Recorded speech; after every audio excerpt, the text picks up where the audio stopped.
Decision Desk HQ have now released 23 polling averages in key Senate races across the nation. Let's fill out this map based on the latest numbers. Republicans hold a fundamental advantage as Democrats are tasked with defending 23 of the 34 Senate seats up for election this November, including 8 of the 10 most competitive races and 3 seats in states that Donald Trump carried in both 2016 and 2020. According to Decision Desk HQ's latest forecast, Republicans have a 72% chance of flipping the majority, and over on BetOnline, the prediction markets have Republicans favored at negative 350, which translates to a slightly better 75 to 80% probability of retaking control. Now let's dive into the latest polls across the most competitive Senate races to see if Republicans are on track to get the job done. I've already filled in all the races where no polling averages are available yet, based on my own prediction ratings. None of these should be surprising. They all fall solidly into the safe category for either party.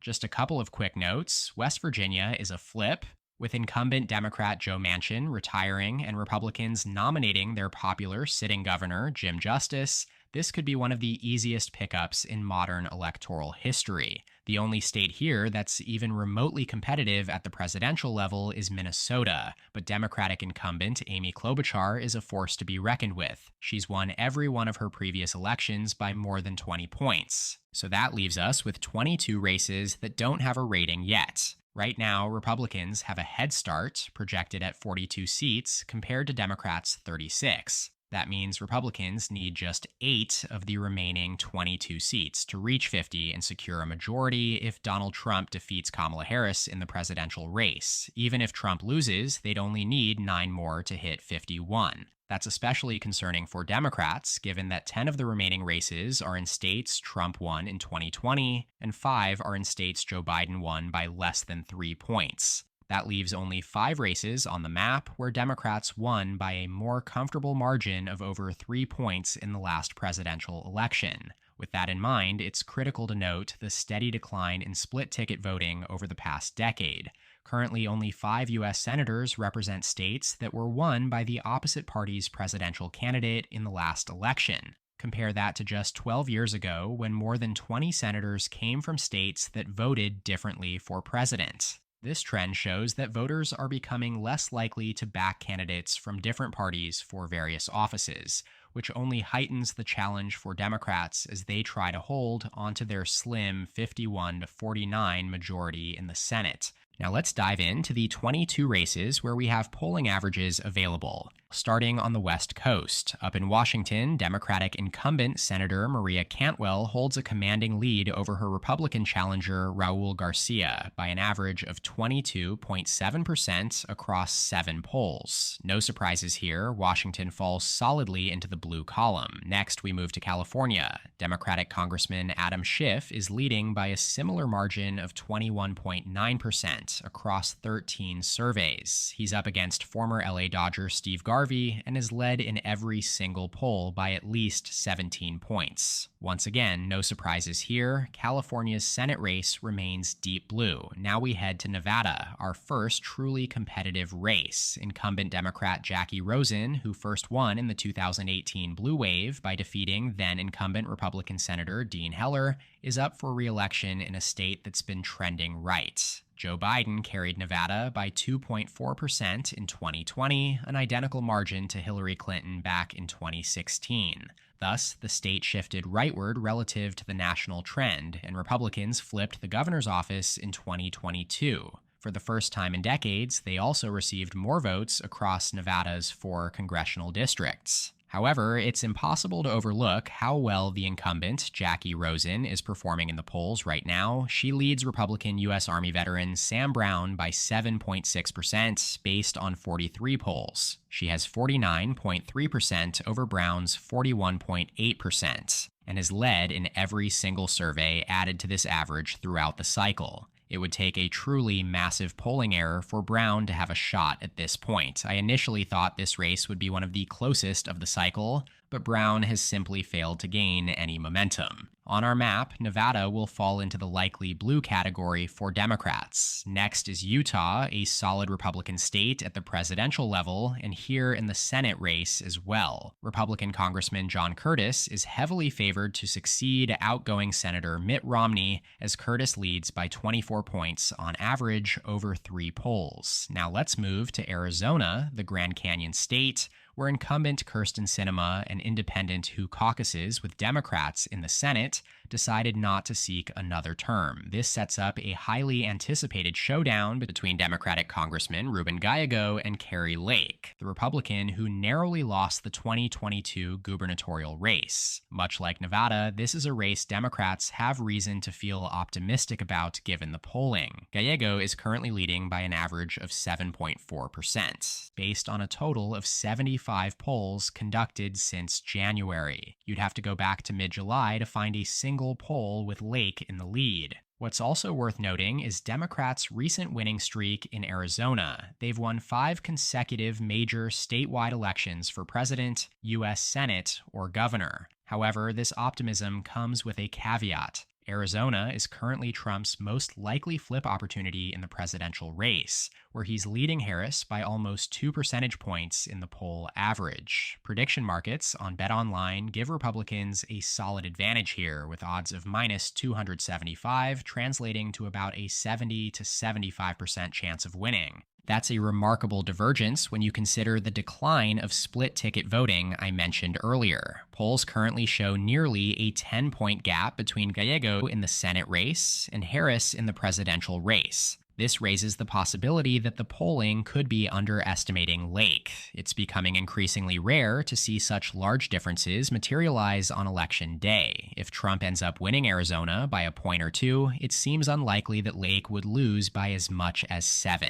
While I do expect Lake to underperform Trump, that kind of gap feels unrealistic. Nevertheless, Arizona joins Nevada in the likely blue category on our map. Let's wrap up our tour of the Southwest and Texas. The polling average here continues to favor Republican incumbent Ted Cruz, who holds a lead of 3.5 points based on 39 polls. His lead has tightened in recent weeks, but Cruz has maintained an edge in each of the last 11 surveys. Many of these polls are still within the margin of error, often showing Cruz up by just 2 or 3 points. Cruz remains a highly polarizing figure in Texas. You either love him or hate him. He had a close call in 2018, winning re-election by less than 3 points against popular Democrat Beto O'Rourke. This time, he's up against another Democratic congressman, Colin Allred, who hasn't quite generated the same energy or fundraising that Beto did, but has still managed to close the gaps somewhat in the polls. It wouldn't be surprising if Cruz underperforms compared to Trump at the top of the ticket, but I don't think it'll be enough to flip the race. Trump is expected to carry Texas by at least 5 to 6 points, which should provide Cruz with enough cushion to hold on to his seat.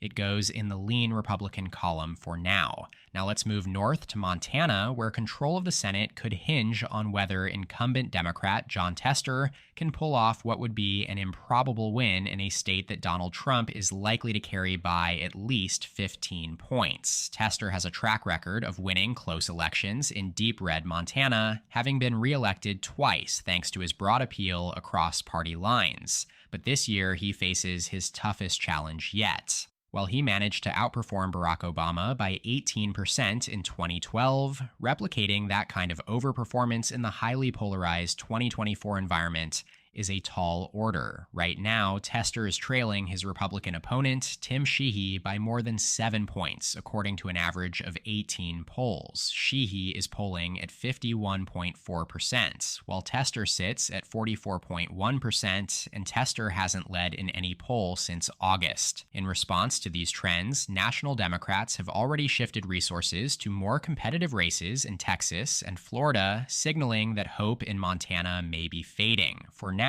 Montana lands in the likely Republican column on our map. Now let's head over to North Dakota, where Republican Senator Kevin Cramer is up for re-election after unseating incumbent Democrat Heidi Heitkamp by 10 points back in 2018. This time around, Kramer is expected to win by a much wider margin, running as the incumbent in a state that Donald Trump carried by 33 points in 2020. Currently, Kramer holds a commanding lead of around 19 points over his Democratic challenger, Katrina Christensen, based on 6 polls. As expected, North Dakota comfortably falls into the solid Republican column on our map. Down in Nebraska, a race that had no business drawing as much interest as it has here down the stretch, with Republican incumbent Deb Fischer suddenly in the fight of her life against independent Dan Osborne, who leads Fischer by less than a point based on 13 polls in the Decision Desk HQ average. However, it's worth noting that Osborne is affiliated with every single survey showing him in the lead. In fact, the only polls his campaign hasn't sponsored show Fischer ahead, with the last two giving her a lead of at least 6 points. Nebraska is a deeply Republican state, and while Osborne has benefited from the support of independents and Republicans who aren't thrilled with Fischer, that may be changing. Now that Republicans are spending heavily on ads tying Osborne to the Democratic Party, we're likely to see Fischer regain the lead in the next 2 weeks. I expect her to win by a comfortable margin when all is said and done. Given that Osborne's lead relies solely on his own internal polling, I can't, in good conscience, put too much stock in those numbers. So I'm placing Nebraska in the lean Republican column based on the non-partisan polling.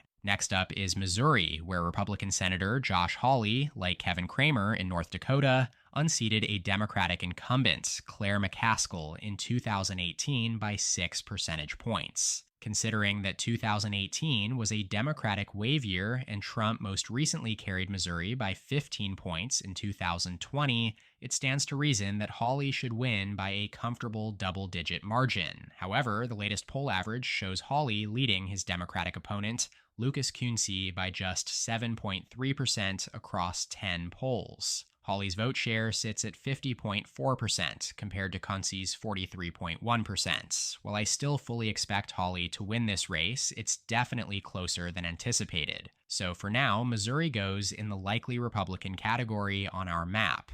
Let's take a quick status update here in the balance of power. Republicans are now projected to win 48 seats over Democrats' 40. 12 races remain, with Republicans needing just 3 more to secure a presidential race-proof majority. Let's start with Wisconsin, one of the key battleground states in both the presidential and Senate races, alongside Michigan and Pennsylvania. According to the latest poll average in Wisconsin, Republican Eric Hovde has been gaining momentum over the past month, now trailing Democratic incumbent Tammy Baldwin by just 2.7%, according to an average of 59 polls since April. Earlier in the cycle, Baldwin led consistently by more than 6 points between May and September, but those margins have tightened significantly, with more recent polls showing her lead shrinking to around 1 or 2 points. Baldwin was reelected comfortably in 2018 by 11 points, but Wisconsin is known for being extremely competitive in presidential election years. In fact, 4 of the last 6 presidential elections in the state have been decided by less than 1%, including Trump's narrow 0.7% win in 2016 and Biden's equally close 0.6% flip in 2020. Currently, Trump leads Harris by a slim 0.3% in the latest presidential poll average. Like Hovde, Trump has picked up momentum recently, having trailed by 3 to 4 points just a few weeks ago. Yet, as things stand in this very moment, Wisconsin remains in the lean blue category, with Baldwin holding a slight edge as the incumbent. But it's definitely a race to watch closely in the coming weeks. Next, we move to Michigan, where 4-term incumbent Democrat Debbie Stabenow is retiring, leaving Democrats vulnerable in this crucial battleground. This will be the first open race for this Senate seat since 1994, which happens to also be the last time Republicans won a Michigan Senate race. Joe Biden carried Michigan by almost 3 percentage points in the 2020 presidential election, and Democrats currently control both U.S. Senate seats and all statewide offices. That fundamental edge, plus the fact that Democratic nominee Congresswoman Alyssa Slotkin has a history of overperforming fundamentals in her previous House races, does give the party an edge here over Republican Party nominee, former Congressman Mike Rogers. Slotkin also has a massive fundraising advantage, and that has translated to another consistent polling edge as well. She leads by 3.4% here in the average of 69 polls in Michigan. Again, this is another race where we have almost never seen the Republican lead in any one survey. And so back on our map, it joins Wisconsin, continuing the lean blue trend.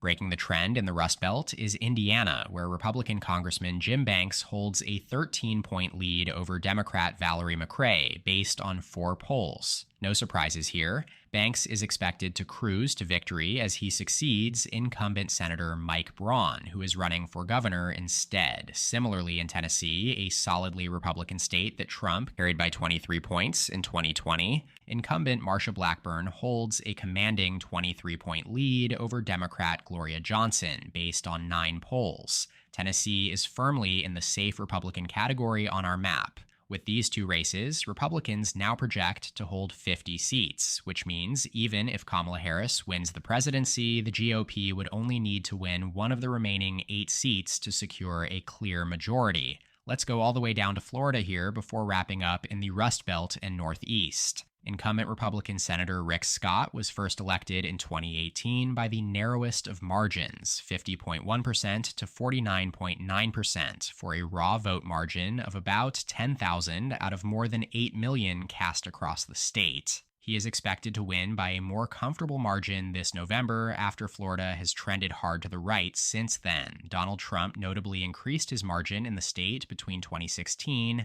and 2020, one of only 5 states where that happened, and in the 2022 midterms, Governor Ron DeSantis was reelected by a whopping 19 points, while Senator Marco Rubio won by 16 points, both impressive landslides by Florida standards. As for 2024, polling shows Scott consistently leading his Democratic opponent, former Congresswoman Debbie Mucarsel-Powell. However, the average margin has shrunk to just 4.2% based on 32 polls. This suggests Scott is on track to underperform Trump in Florida, who leads Harris by exactly 5 points right now in the presidential average. I personally find that a little hard to believe, as Scott isn't a particularly unpopular candidate, at least not like Ted Cruz over in Texas. Regardless, Florida joins Texas in the lean Republican category, thereby officially giving Republicans a projected majority with 51 seats. That leaves 7 remaining states, all in the Rust Belt and Northeast regions. Many of these are solid blue, starting with Maine. Incumbent Angus King, an independent who caucuses with Democrats, leads his Republican challenger Demi Kuzunas by more than 20 points. He's on track to hold this seat, effectively making it a quasi-Democrat hold. In New York, incumbent Democrat Kirsten Gillibrand is also poised for a comfortable victory, leading her Republican challenger, former NYPD detective Mike Sapri-Cohn, by 18.4% based on 5 polls. As expected, New York falls into the safe blue category. Now turning to New Jersey, incumbent Democrat Bob Menendez is going to jail on corruption charges, leaving Democratic nominee Andy Kim to battle it out with Republican Curtis Bashaw. We haven't seen a poll come in here since August, when there were still uncertainties surrounding Menendez's potential independent bid, so we should really only take this average with a grain of salt. Kim leads by 3.9% with just a 37.6% vote share to Bashaw's 33.7%. Many undecided voters in those earlier surveys, the numbers may not fully capture the current dynamics. Given New Jersey's Democratic-leaning nature and Kim's strong candidacy, I will be placing New Jersey in the likely blue column on the map. Let's move on to Maryland, a state that's typically one of the bluest in the nation. In 2020, Biden won Maryland by 33 points, his 3rd best performance nationally, and the state hasn't elected a Republican to the Senate in over 40 years. However, the retirement of the Democratic incumbent has made this race more competitive, particularly with Republicans nominating former Governor Larry Hogan. Hogan is a unique figure. He won 2 statewide elections as a Republican in Maryland and left office in 2023 with nearly 80% approval, an impressive achievement in today's polarized environment. His entry into the race certainly raised concerns for Democrats. Their nominee, Angela Alsobrooks, isn't seen as particularly strong or weak, but she still leads Hogan by 9.6%, according to an average of 12 polls dating back to March. Notably, Hogan hasn't led in any poll since April. While Hogan's popularity is undeniable, he faces nearly impossible odds in a state as blue as Maryland. He would need to outperform Trump's numbers in the state by around 30 points to win. A single-digit loss would still be a strong showing for him. Maryland stays in the likely blue column, with Alsobrooks holding a clear advantage. Next up is Virginia, a secondary battleground state in the presidential race, but the Senate race is not competitive. Two-term incumbent Senator Tim Kaine, who was Hillary Clinton's running mate in 2016, has maintained a comfortable lead throughout this cycle. Kaine is led in every poll, currently holding an average lead of 12.7% based on 14 polls. With these numbers, Virginia remains safely blue on our map, with Kaine firmly in control of this race. That leaves us with the Rust Belt battlegrounds, Pennsylvania and Ohio. In Pennsylvania, incumbent Democrat Bob Casey Jr. is a powerhouse. He has won 6 consecutive statewide elections in the Keystone State, dating back to 1996, when he was first elected as state auditor. Casey was first elected to the U.S. Senate in 2006, defeating then-incumbent Republican Senator Rick Santorum by 18%, the largest margin ever for a Democratic Senate nominee in Pennsylvania's history. He then went on to win re-election by 9 points in 2012 and an even larger 12 points in 2018. Given Casey's track record, while Pennsylvania is arguably the most important state in the presidential race between Trump and Harris, the Senate race has received far less attention. Casey is expected to run several points ahead of Harris, who herself is unlikely to lose Pennsylvania by more than a point or two. In terms of polling, Casey holds a 4-point lead over Republican nominee David McCormick, according to the average of 98 polls. Casey is averaging a 48.5% vote share over McCormick's 44.6%, so clearly there are quite a few undecideds still out there in Pennsylvania. But again, not a single one of those polls shows McCormick ahead, dating back to March of 2023. So, Pennsylvania joins Michigan and Wisconsin as lean blue here. That brings us to Ohio, the other Democrat-held, yet Trump-won state. Democratic incumbent Sherrod Brown has a slightly easier task compared to Jon Tester in Montana, as Trump carried Ohio by a more competitive 8 points in 2020. Ohio has shifted from being the ultimate bellwether state to strongly Republican-leaning during the Trump era. Republicans now control Ohio's other U.S. Senate seats, all statewide offices, and the majority of its U.S. House delegation. A particularly worrying sign for Democrats was the failed Senate bid of Congressman Tim Ryan in 2022. Despite being considered the ideal candidate for Democrats in that open Senate race after Republican Rob Portman's retirement, Ryan, a well-liked moderate, still lost by 6 points to Trump's current running mate J.D. Vance. Now in 2024, Sherrod Brown faces his toughest re-election challenge yet. Brown, a 3-term incumbent, was re-elected in 2018 by 7 points, largely because of his ability to attract cross-party support. The key question this time around is whether Republican-leaning voters who like Brown personally will continue to support him, or if they'll opt for their preferred national party, especially with Trump back on the ticket.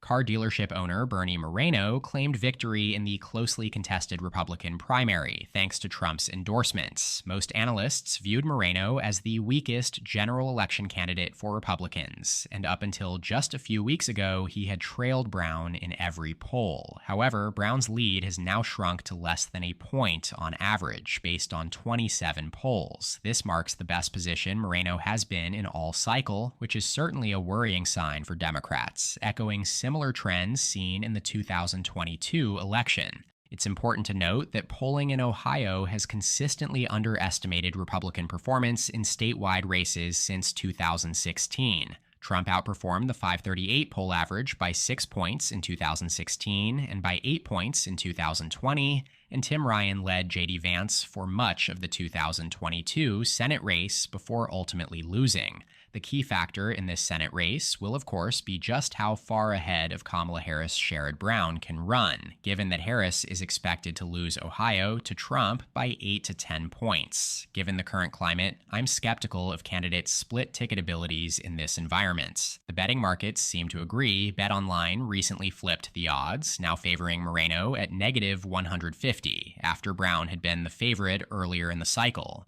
For now, Ohio remains in the tilt Democrat category based on the latest polling average. However, I personally give Moreno and the Republicans a slight edge at this point. If you're interested in seeing my personal predictions for each race, be sure to subscribe to my channel, where I'll be posting daily updates and analysis leading up to Election Day. As things stand on our map, based on the latest poll averages across the Senate races, Republicans are projected to flip the majority, securing 51 seats to the Democrats' 49. That does it for today's video, though. Shout out to my channel members in the description below. Make sure to subscribe to my channel down below, and please leave a like on the video if you enjoyed it. You can check out more content from my channel here, and as always, thank you so much for watching. I'll see you next time. EP out.